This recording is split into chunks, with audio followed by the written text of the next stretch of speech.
राधे राधे बंधुओं, अब हम श्रीमद् भगवद गीता के 8वें अध्याय का श्रवण करते हैं। भगवान शिव कहते हैं, देवी अब 8वें अध्याय का महात्म सुनो। उसको सुनने से तुम्हें बहुत प्रसन्नता होगी। लक्ष्मी जी के पूछने पर भगवान विष्णु ने उन्हें इस प्रकार के अष्टम अध्याय का महात्म बताया था। दक्षिण में अमर्तकपुर नाम का एक प्रसिद्ध नगर है। वहाँ भाव शर्मा नाम का एक ब्राह्मण रहता था, जिसने वैश्या को पत्नी बनाकर रख रखा था।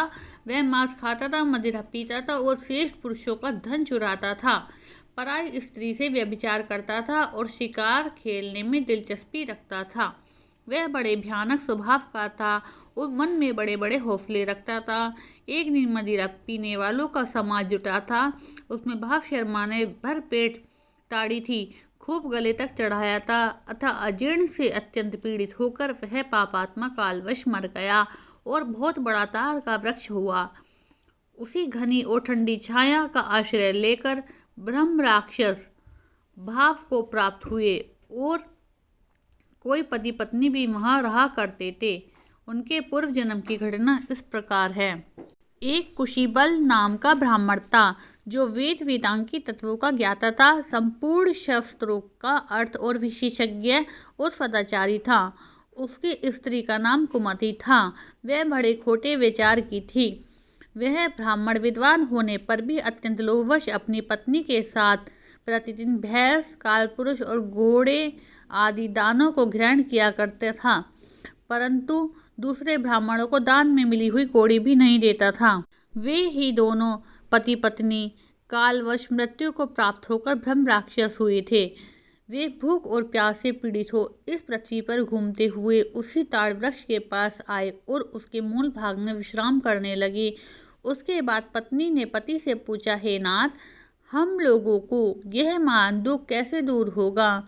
ब्रह्म राक्षस योनि से किस प्रकार हम दोनों की मुक्ति होगी? तब उस ब्राह्मण ने कहा, ब्रह्म विद्या के उपदेश, अध्यात्म तत्व के विचार और कर्म विधि के ज्ञान के बिना किस प्रकार संकट से छुटकारा मिल सकता है?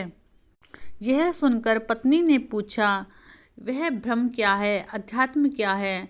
उसकी पत्नी इतना कहते ही जो आश्चर्य की घटना घटित हुई उसको सुनो। उपरोक्त वाक्य गीता के 8वें अध्याय का आधा श्लोक था। किम तद ब्रह्म किम अध्यात्म किम। उसके श्रवण से वह वृक्ष उस समय ताड़ के रूप को त्याग कर भाव शर्मा नाम का ब्राह्मण हो गया। तत्काल ज्ञान होने से विशुद्ध चित्त होकर वह पाप के चोले से मुक्त हो गया और उस आधे श्लोक के ही महात्म से वे पति पत्नी मुक्त हो गए। उसके मुख से देवात ही 8वें अध्याय का आधा श्लोक निकल पड़ा था। तदंतर आकाश से एक दिव्य विमान आया। वे दोनों पति पत्नी उस विमान पर आरूढ़ होकर स्वर्गलोक को चले गए। वहाँ का यह सारा वृतांत अत्यंत आश्चर्यजनक था।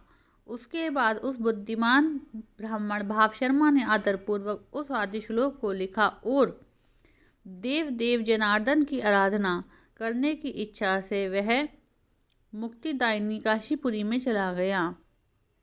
वहाँ उस उदार बुद्धि वाले ब्राह्मण ने भारी तपस्या आरंभ की।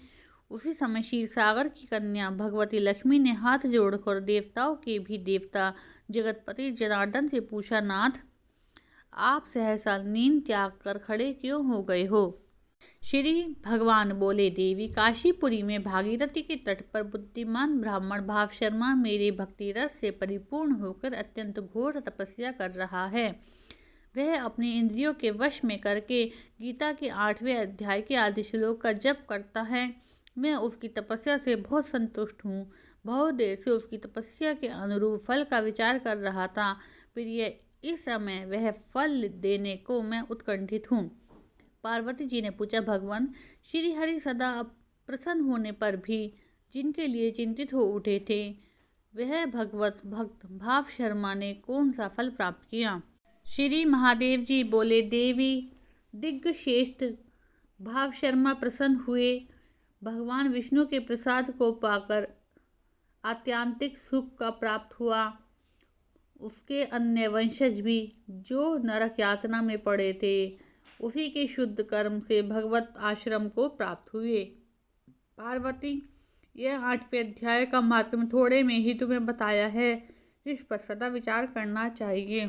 बोलो श्रीमद् भगवद गीता महात्म की जय। श्री कृष्ण भगवान की जय, विष्णु भगवान की जय, शंकर भगवान की जय।